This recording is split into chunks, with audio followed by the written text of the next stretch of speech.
Could you be setting yourself up for failure, not only in your clothing brand, but in life? I could, you could, we all could, but the question is, how do you not?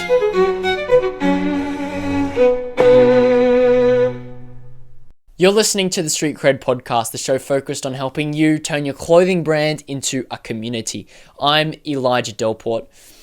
On this show, there is a few types of episodes or different kinds of episodes that I create on here. There's those that are really practical in laying out, here's exactly how you create a community. Like, this is the kind of content you create. Here's how you do your branding, those practical elements. And then on the other side, there is another type of episode that's really big picture, that is all about mindset, and it's about culture, and not just the culture of the culture of your clothing brand, but rather the culture we live in, and what I believe about that culture, and then what I believe that does for our community building. And so today's episode is in the second type of category. And so if you're here for some really quick practical tips, then maybe go have a look at some other content that I've put out there. Because this one is it's very fun. It's very fundamental mindset shift.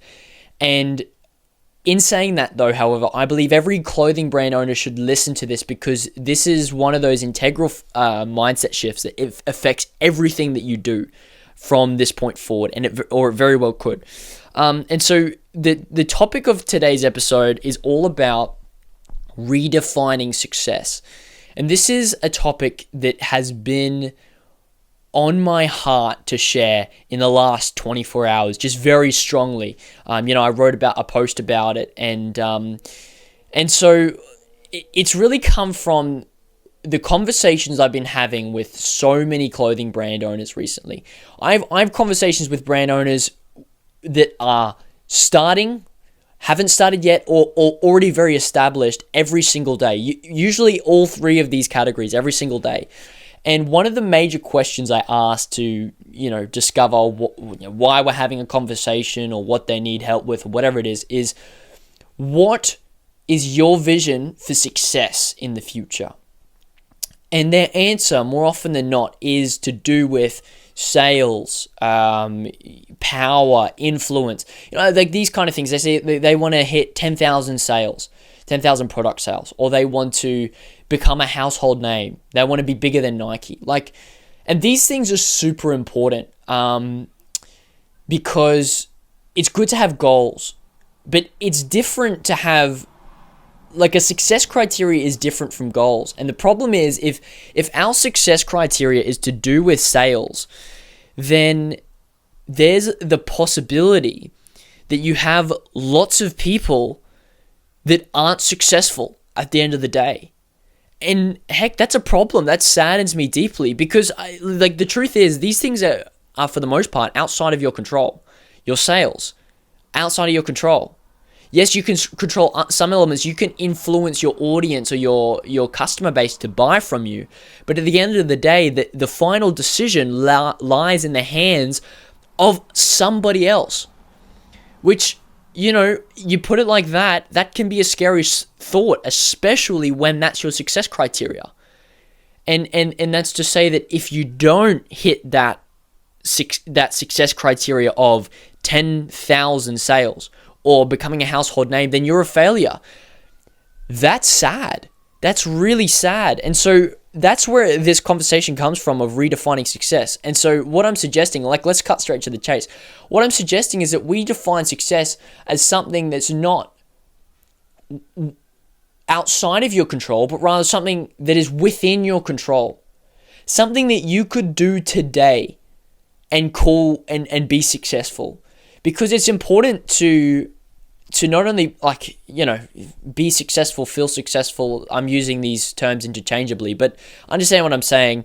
I think it's very important to feel successful, because when you're in the midst of it, you need to, I suppose, have that feedback that says, keep going at this. Otherwise you drop off. And that's why the average lifetime of a clothing brand is so short, less than a year. And I think that's because people don't feel successful. They come into it and they say, I'm going to sell out and drop one. That's when I'll be successful. And then they don't. And then they call themselves a failure. And then so they drop out. That's sad. That's really sad to me. So defining success as something in your control. What does that actually look like? Well, this has been a big challenge for me recently. Like, the reason I'm talking about this is because it's on my mind. Every single day, I like to position myself and like redefine success in my mind. That it's not the number of clients that I come on, or success to me is not earning a particular amount of money in a month, but rather success is helping people. I'm successful when I help someone, when I do something for someone else, something selfless, something that's not about me, something that helps, somebody else in some way that they want to be helped. Right? That's success. That is what true success is. And I think if more brand owners defined their success goal or their success criteria as helping other people, heck, they'd be in this for a whole lot longer. And as a result, they'd see a lot more sales that would come. And as a result, they would become that household name. And all of these goals, right? Because that's what I'm trying to distinguish. The difference between is what's a success criteria and what's a goal, right? Because a goal is 10,000 units we're going to sell out on a clothing drop. Success is something within my control. I'm going to help someone today.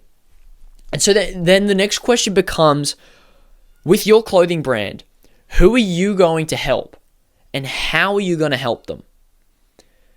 And I think this is a really empowering thought for me anyway, because now it puts the power back in your hands to be successful today. And that is so empowering. That is so empowering. It means it was really up to me. It's my choice whether I get to be successful or not. I get to help someone or I choose not to. That's up to me.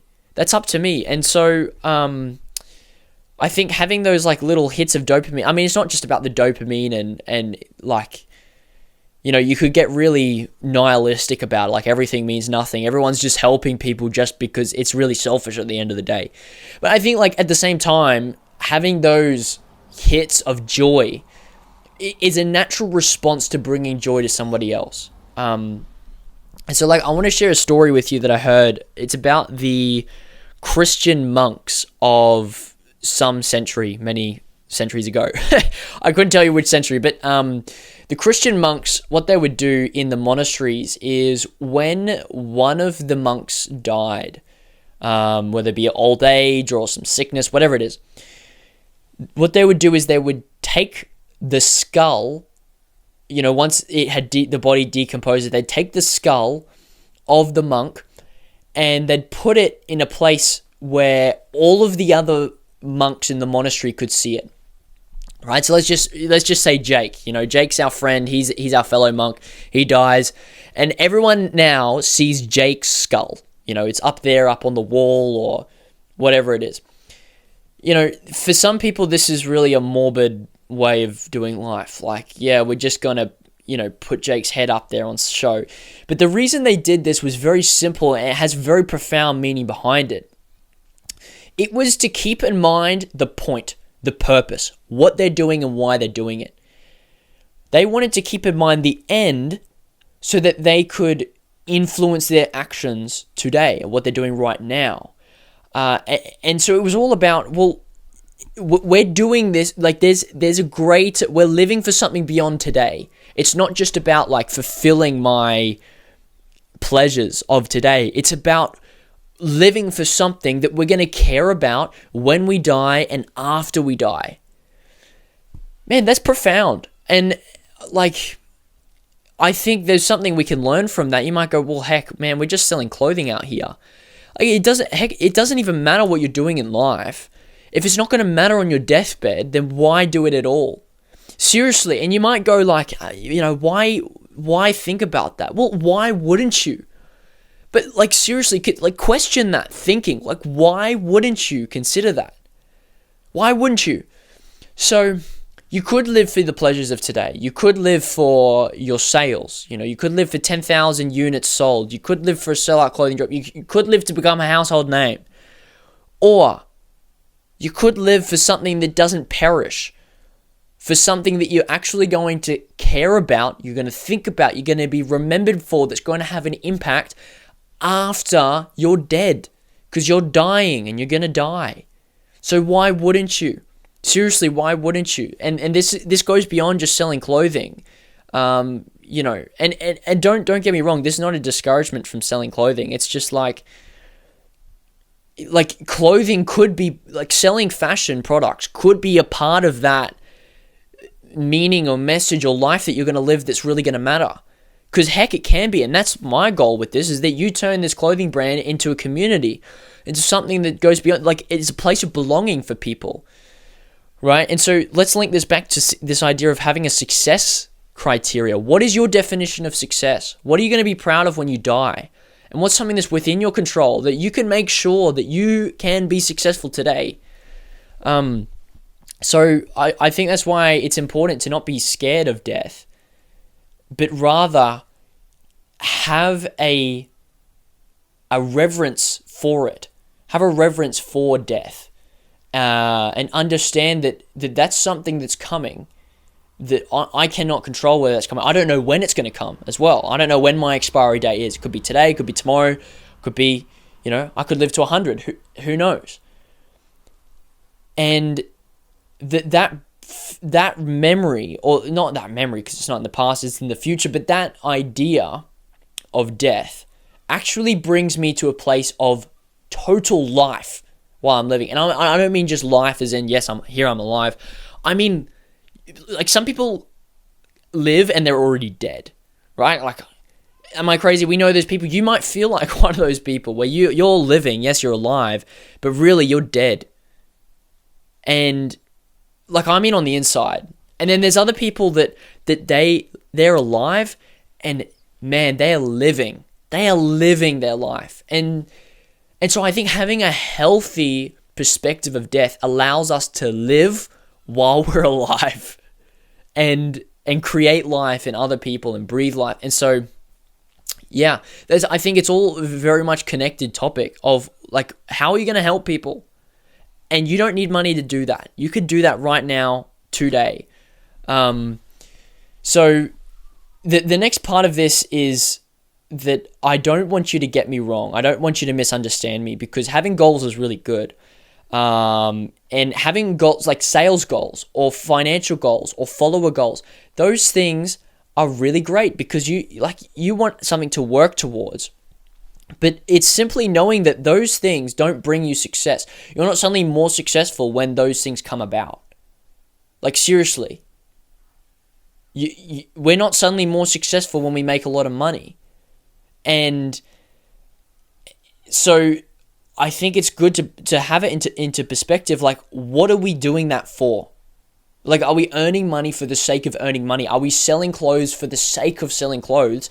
Or are we doing so to achieve a greater success goal on a larger scale, right? So then it's like, can we help people right now with no money? Yes, absolutely. And can we help more people on a higher level with more money if we make a lot? Yes, absolutely. Do we need that money to help someone? No, we don't. So, like, all these things into perspective says that my success goal is going to be to help people, right? And then how I'm going to help them is based on my interest and my passions and what I believe in and my values, right? You might say, I'm into skating. Heck, help skaters by building a community, a place where skaters can belong, and that's your clothing brand. Or you might say, I'm passionate about mental health. Well, do it. Build a clothing brand that educates people and brings awareness, starts conversations about, like, we have Are You OK Day in Australia, at least. I don't know if that's around the world, right? These are ways you can help people. And then once you help people, what are the goals along the way? All right, well, now I want to make $1 million. Okay, but why? The question is, why do you want to make $1 million? Well, because if I make $1 million, I can build skate parks around my city. I can fund skate parks around my city to bring these people together. That's awesome. That's an awesome goal, right? Or I want to make $1 million because, we're a clothing brand that supports single mothers, and we want to build housing that for single mothers to keep them safe, you need money to do that. You need money to do that. So if you earn a lot of money, you can help people even more and even a higher scale. But the truth is, if you don't help people now, you're not going to help people with a lot of money. If you don't help people with a little, you're not going to help when you have a lot. A big pet peeve of mine is when people get up, rich people, for not helping more, for not doing more with their money, because they're billionaires, and it's like, why wouldn't you give 99% away? And like, I'm thinking in my head, like, are you doing that? Like, are there ways that you could help more? And I guess you can always help more, but my point is, like, I think we need to start with ourselves before we go to other people, and just to bring it all back, starting with ourselves is asking, what is my success criteria, right? Is it just that I make a lot of money, or that I help people? Because the truth is, if you make a lot of money, the question is, then what? Then what? Right? What do you do then? Because, I mean, there's so many rich people, we hear it all the time, that they make a lot of money and then they're struggling to find purpose. Then they're struggling, like they were struggling to get money, and then they got it, and then turns out that doesn't fulfill anything. And then now they're struggling to find. So it's like, cut to the chase. Find your purpose now. Find what you actually care about, what you actually want out of money. And you could probably realize that today. And you could be living for something greater than yourself. So anyway, I think you understand my point, where I'm coming from. Probably didn't need 17 minutes to say it, but heck, who cares? Someone's still here. Someone's still listening to the end, and I'm sure appreciated it. So I hope this inspires you today to define success. Let me tell you this. You are not a failure. You are not a failure. You can be successful today. Redefine your success. Figure out how you're going to help people, and go and be successful now, today. That's all. My desire is exactly that from this podcast, that you walk away and do that. And then, tomorrow, next week, next podcast, we're going to get back to how you can, when you have your success goal in mind, we're going to get back to how you can actually realize that by making money and building a community and being really profitable and all those things. But I'm just trying to put this into context. Where do those things come into play? What's their time and place? Because all of it has a time and place, and money is not an end goal. So let's stop talking about it and thinking about it like it is. Let's put it into perspective. You are successful today. Go and be successful. It's your choice. It's in your control. So thanks for listening to this podcast. If this was helpful, come join the movement, right? I'm creating a movement of clothing brands that are building communities, that aren't just selling clothing. And in doing so, I've created a community of my own where brand owners can come and network, connect with each other, learn from each other, ask questions. I've got a free marketing course there. And here's the kicker. If you join today, what I'm offering you is a free 20-minute one-on-one strategy call where we figure out where you're at, where you want to go, and how to get there with the power of community. We're going to roadmap your community out for you for free. And so, this is the stuff that most people charge a hell of a lot of money for, thousands of dollars. And it's here for you for free, and there's no catch to it. So I just want you to go to the description. If that sounds remotely interesting to you, go to the description right now, click the link, join for free. If you're a brand owner and you want to build a community this year. Thanks very much for listening or for watching. I'm Elijah Delport, and I'll see you next week for another podcast.